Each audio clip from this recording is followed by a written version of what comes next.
La première lecture aujourd'hui se trouve dans le livre d'Ecclésiaste, au chapitre 11, le verset 6. Dès le matin, sème ton grain, et jusqu'au soir, n'arrête pas de travailler. Tu ne sais pas si un moyen réussira plus tôt que l'autre, ou si les deux sont bons. Et la deuxième lecture, dans Éphésiens chapitre 6, les versets 7 à 8. Servez-les avec bonne volonté, comme si vous serviez le Seigneur lui-même et non des êtres humains. Rappelez-vous que chaque personne, qu'elle soit esclave ou libre, si elle a fait quelque chose de bien, sera récompensée par le Seigneur.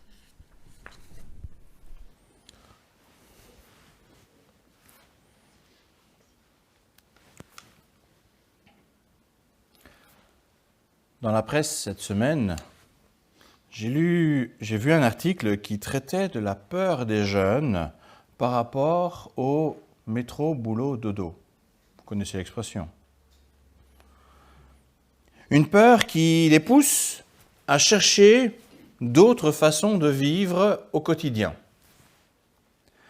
Nous vivons dans une société paradoxale où une partie, surtout les plus jeunes, sont pressés de toutes parts pour toujours plus de rentabilité. On ne compte pas les heures, on doit travailler, tous les systèmes sont mis pour qu'il y en ait toujours plus. Et une autre partie, surtout les plus âgés, souffrent de solitude et d'inactivité. Il y a un contraste entre les deux qui est flagrant. Dans les deux cas, il y a la crainte de continuer cette vie, la crainte de se dire que la journée s'est écoulée sans finalement rien apporter de positif. Un peu comme si on avait jeté sa semence, entendez par là son temps, son énergie, ses moyens, qu'on avait jeté tout ça dans des cailloux. Et ça ne pousse pas, ça ne produit rien.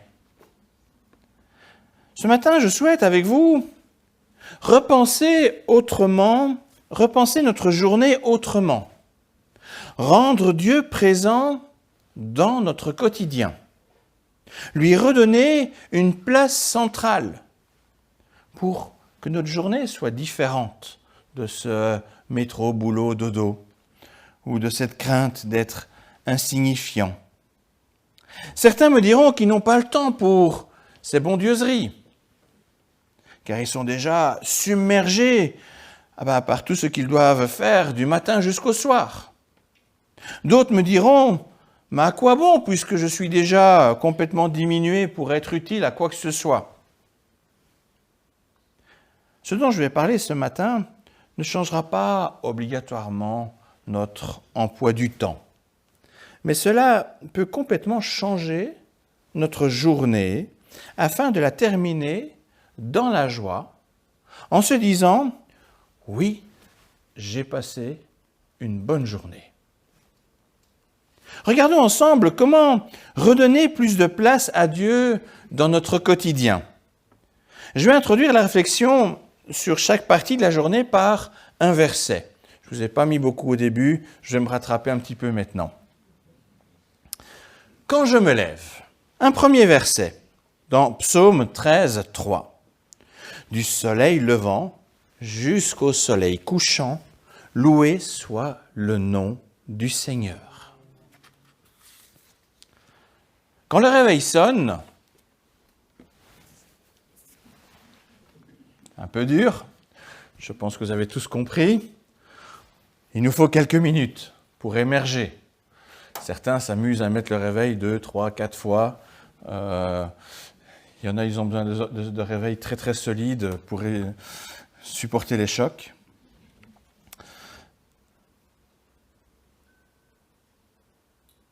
Mais même si notre esprit est encore un peu brumeux pendant ce moment du réveil, je pense qu'il nous est déjà possible de nous émerveiller d'être là.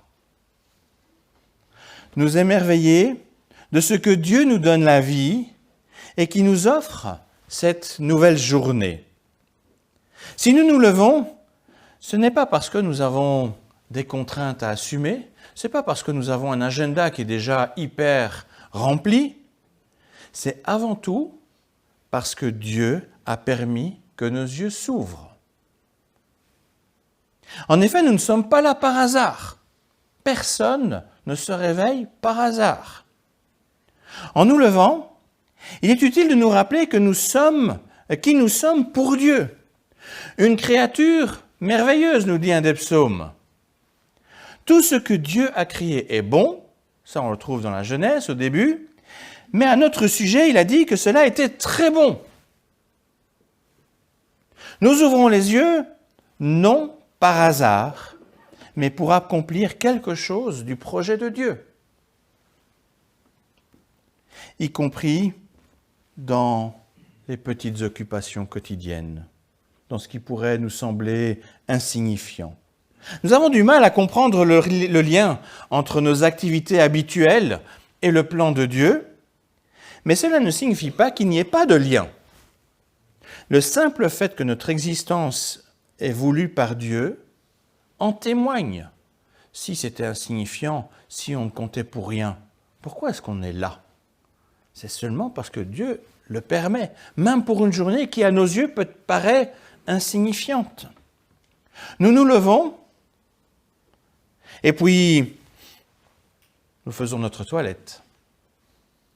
Nous avons là aussi le temps de nous rappeler quelque chose. Christ a donné sa vie pour nous laver. Il nous a lavé de quoi? De nos erreurs. Il nous a lavé pour effacer nos péchés, pour nous permettre de vivre chaque journée l'esprit libre. Si Christ n'était pas mort sur la croix pour nous, notre journée, il y aurait un peu d'inquiétude quand même. Mais non, il veut que nous puissions vivre une journée libre. Quand on se lave, repensez à cette liberté qu'il nous donne parce que Christ nous a lavés de nos fautes. Il nous donne de pouvoir pleinement vivre chaque jour dans la joie. On continue la journée. Durant la matinée, un deuxième verset. Les êtres humains élaborent de nombreux projets, mais seule la décision du Seigneur se réalise. Proverbe 19, verset 21. Après le lever, commence la matinée, les activités vont s'enchaîner, des décisions seront à prendre, les contrariétés nous toucheront. Insensé est celui qui compte uniquement sur lui-même pour affronter tout cela. Sage est celui qui se donne quelques minutes dans la prière pour commencer et remettre sa journée dans les mains du Seigneur. Dans la matinée, nous aurons très probablement à répondre à des emails assez froids, à payer les factures qui auront été déposées par le facteur dans la boîte aux lettres, être pris dans les embouteillages. On est peut-être plus gâté sur Charleroi, mais si on travaillait sur Bruxelles, ce serait plus compliqué. Ce sont autant d'occasions qui peuvent faire surgir en nous cette mauvaise humeur, notre contrariété. Mais dans toutes ces circonstances désagréables, une question doit rester à notre esprit. Indépendamment de mon énervement, quelle est l'attitude la plus appropriée pour témoigner de la présence de Christ en moi?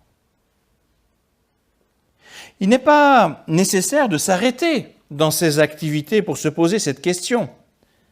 Elle permet toutefois de remettre Dieu au centre de notre vie et de chercher à adapter notre attitude à sa volonté. Si vous êtes dans les embouteillages et que quelqu'un vous fait une queue de poisson et vous ne pouvez pas résister à l'envie de lui refaire la queue de poisson, je dois reconnaître que je suis de ces gens-là. Est-ce que vraiment je témoigne du respect qu'il faut pour les uns les autres? Est-ce que je dois rendre le mal pour le mal? Je dois avouer que devant mon volant, il y a plusieurs fois je dis « Aïe Seigneur, là je n'ai pas vraiment été la personne que tu aurais voulu que je sois ». Notre attitude dit quelque chose du royaume que nous espérons.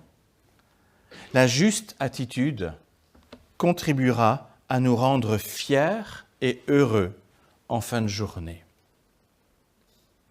Arrive alors l'heure du repas. Regardez les oiseaux du ciel. Ils ne sèment ni ne moissonnent, ils ne ramassent pas de récolte dans des greniers, et votre Père qui est au ciel les nourrit. Matthieu 6, 26. L'heure du repas est particulièrement propice pour constater que Dieu pourvoit au quotidien à tous nos besoins élémentaires. Par le passé, il était très habituel dans les familles chrétiennes de prier juste avant le repas pour remercier Dieu. Fort heureusement, cette habitude n'a pas complètement disparu, mais elle s'oublie, je pense, de plus en plus souvent. On la trouve trop répétitive, c'est toujours les mêmes paroles qui sont prononcées, trop contraignantes car on ne prend plus le temps de s'attendre pour manger ensemble. Chacun arrive un peu comme il veut. Et c'est pourtant un geste simple du quotidien qui a une grande vertu. Tout d'abord, la courte prière d'action de grâce avant le repas nous oblige à ne pas oublier que tout vient de Dieu. Même la réponse à chaque besoin de notre quotidien. Elle nous permet de voir sa présence dans ces petites choses nécessaires que nous avons là à notre portée. Vous avez besoin d'un peu de sel? Vous avez du sel. L'eau du robinet, vous l'avez aussi.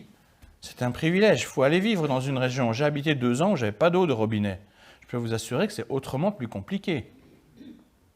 Le pain dans notre assiette, le toit pour nous abriter, la chaleur dans la maison, la lumière qui éclaire la table. Deuxièmement, la prière avant le repas nous ramène sans cesse à la pratique générale de la prière. Elle nous aide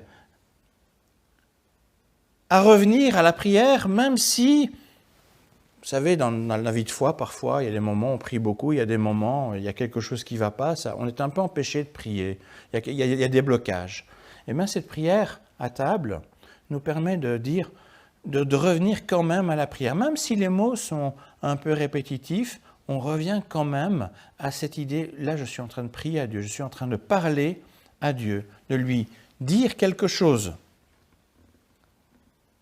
Troisièmement, elle peut s'avérer utile pour ramener tout le monde à table au même moment pour un temps de convivialité. C'est assez triste de voir des familles où chacun arrive un peu quand il veut à table, on sert, on mange, on s'en va, et il n'y a plus ce temps de convivialité. Mais figurez-vous que se dire, voilà, on va prier ensemble, c'est dire, on arrive à table ensemble et on prend le temps de convivialité ensemble. C'est quand même beaucoup plus agréable sur la journée. Et finalement, et c'est certainement pas la moindre des éléments que je veux citer, cette prière d'action de grâce est si précieuse dans la transmission de la foi auprès des enfants, des petits-enfants. Ce sont quelques secondes, en fait, de grande valeur, avec un potentiel pédagogique énorme pour apprendre la prière aux enfants et le rapport avec Dieu dans la vie quotidienne. Plusieurs sont déjà venus me dire « Ah, mes petits-enfants sont venus et ils m'ont demandé pour prier à table. » Et ils étaient tout contents. Ils ne le font peut-être pas chez eux, mais voilà, ils vont chez grand-papa, grand-maman, ils peuvent prier. Ils apprennent quelque chose de cette relation avec Dieu. Ils apprennent ces quelques mots simples, même s'ils sont répétitifs. C'est justement par cette répétition qu'il y a cette pédagogie d'apprentissage. J'en viens à l'après-midi.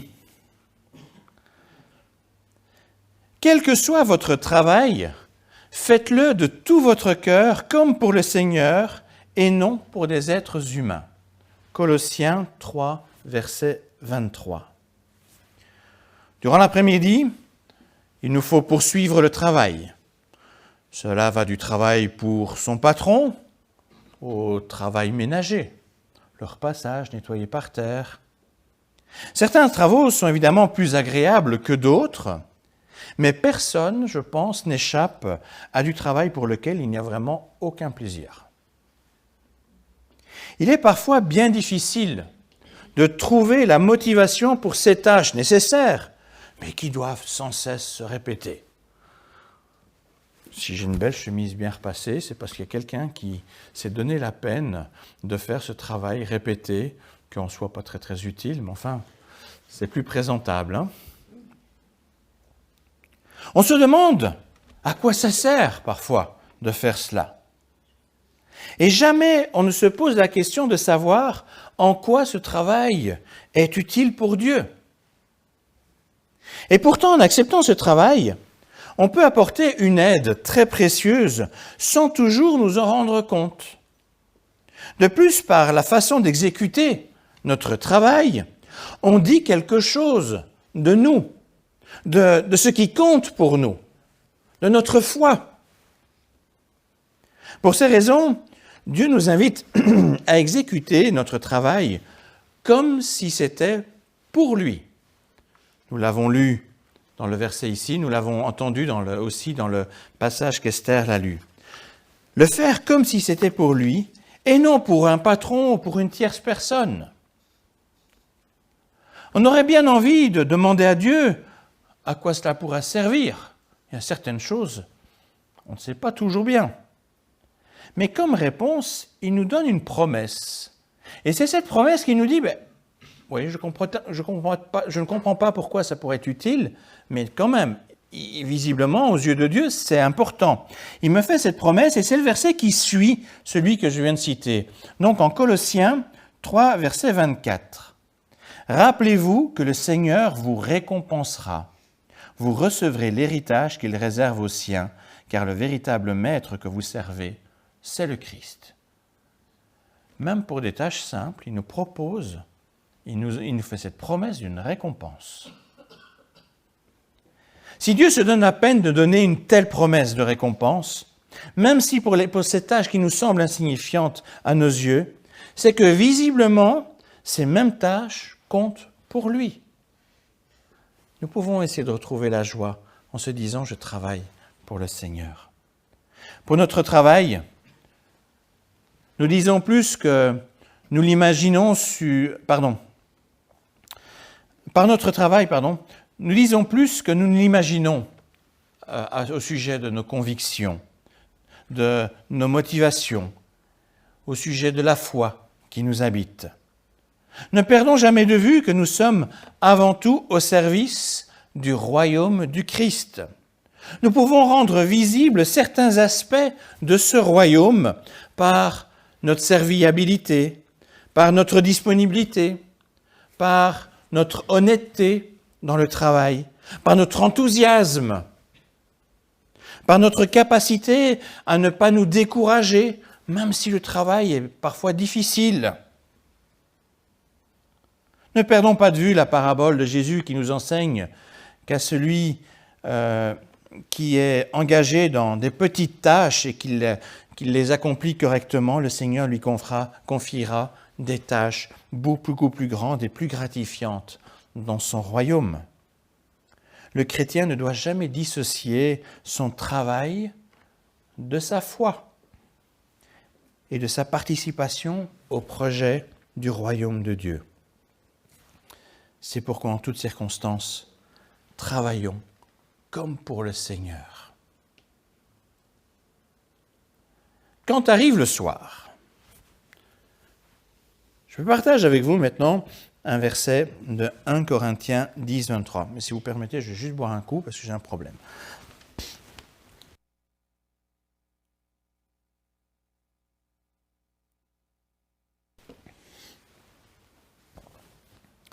« 1 Corinthiens 10, 23. Tout est permis, dites-vous. Oui, cependant, tout n'est pas utile. Tout est permis, cependant, tout n'est pas constructif. » Quand arrive le soir, on profite d'une certaine liberté. C'est un moment pour se retrouver en couple, en famille. C'est aussi un moment propice pour rencontrer d'autres personnes. C'est également le soir qu'on peut avoir le temps de bonnes conversations.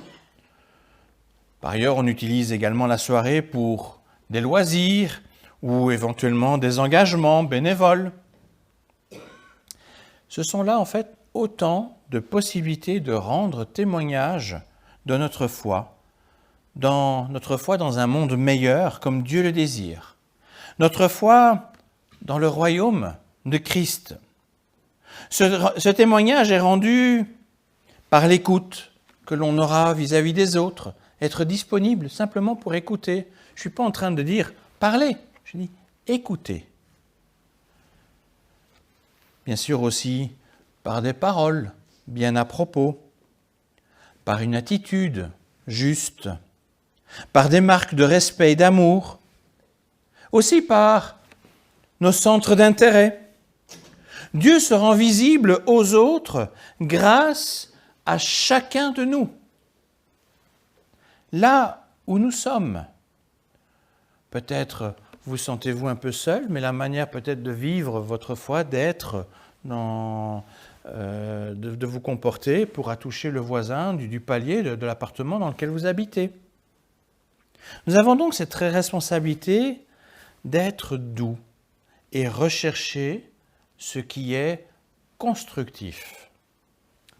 Dans ces temps libres du soir, prenons garde à ne pas perdre du temps pour ce qui est inutile et non constructif. Par exemple, je ne suis pas sûr que passer des heures sur son portable est plus constructif que quelques minutes passées dans sa Bible.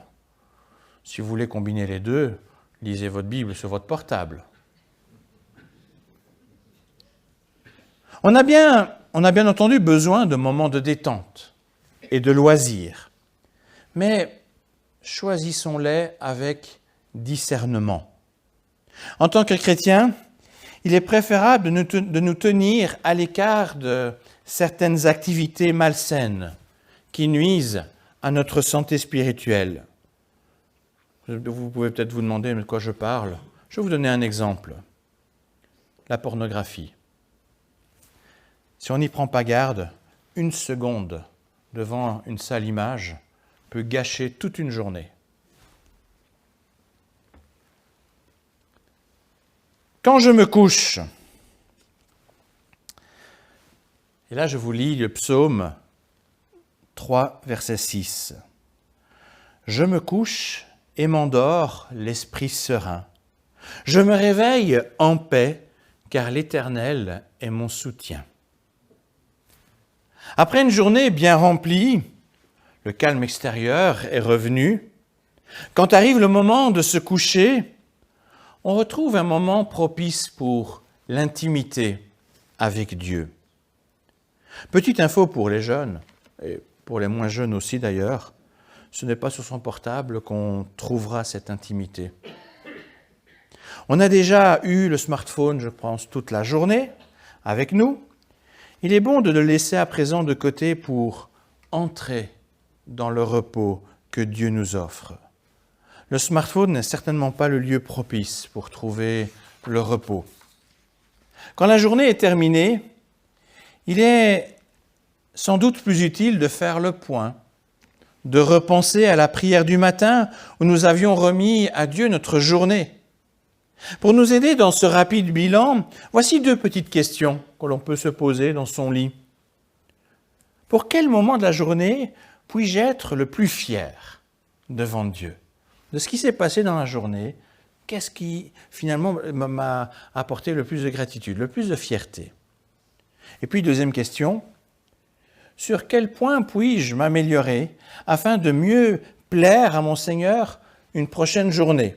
Il y a parfois des choses sur lesquelles, on n'a peut-être pas été au top, c'est normal, on apprend tous, et quel que soit notre âge, il y a des choses qui sont à changer. Qu'est-ce que je peux éventuellement changer quand une situation se représentera une prochaine journée ? Pourquoi ne pas finir sa journée avec un bref moment de prière pour remercier Dieu de nous avoir permis de vivre un moment avec fierté et pour demander son aide de sorte à avoir une réaction plus adéquate la prochaine fois que se présentera la situation où nous n'avons pas été suffisamment à la hauteur ? Ce temps de prière intérieure est aussi très indiqué pour déposer devant Dieu ces soucis que même la soirée de loisirs ne nous a pas permis d'effacer de notre esprit. Il y a parfois des problèmes qui ont surgi et qui sont là et qui restent. C'est bien de pouvoir les déposer. J'ai aussi envie de dire au couple, si vous êtes un petit peu chamaillé avec votre conjoint, c'est peut-être le moment aussi de faire la paix pour être paisible. Nous avons besoin d'un esprit en paix pour bien dormir. Il nous suffit de la demander au Seigneur et de lui faire confiance en déposant devant lui nos soucis. Dormir peut être mis en parallèle avec le sabbat de Dieu. C'est un temps où on lâche prise, où on vit concrètement cette parole de Jésus qui dit « À chaque jour suffit sa peine ». C'est également un temps où on reconnaît nos limites, nos incapacités et notre besoin de laisser Dieu agir. Nous avons besoin de dormir, mais comme le rappelle le psalmiste, notre Seigneur, notre gardien, ne somnole pas, il ne dort pas, il est notre protecteur le jour comme la nuit, il veille sur notre vie. Alors, laissons-le agir, remettons-lui les choses. Vivons cette nuit un peu comme un sabbat. Ainsi donc, si Dieu nous demande en fin de journée, « As-tu passé une bonne journée ?» Même si la journée fut difficile, je pense qu'il reste possible de répondre « Oui Seigneur, grâce à ta présence à mes côtés à chaque instant, ma journée a été bonne. » Il n'y a rien de bien extraordinaire dans ce que je viens d'expliquer. Ce sont des choses, je crois, qui touchent à notre vie de tous les jours, des choses très simples, très faciles à comprendre. Ce sont des petites habitudes qui ne demandent pas de grands efforts, qui ne demandent pas beaucoup de temps. Je ne veux pas vous rajouter une charge en plus à des vies parfois bien chargées. Ce sont pourtant des petites choses qui peuvent complètement changer notre journée pour les rendre belles. Simplement en remettant Dieu au cœur de notre quotidien.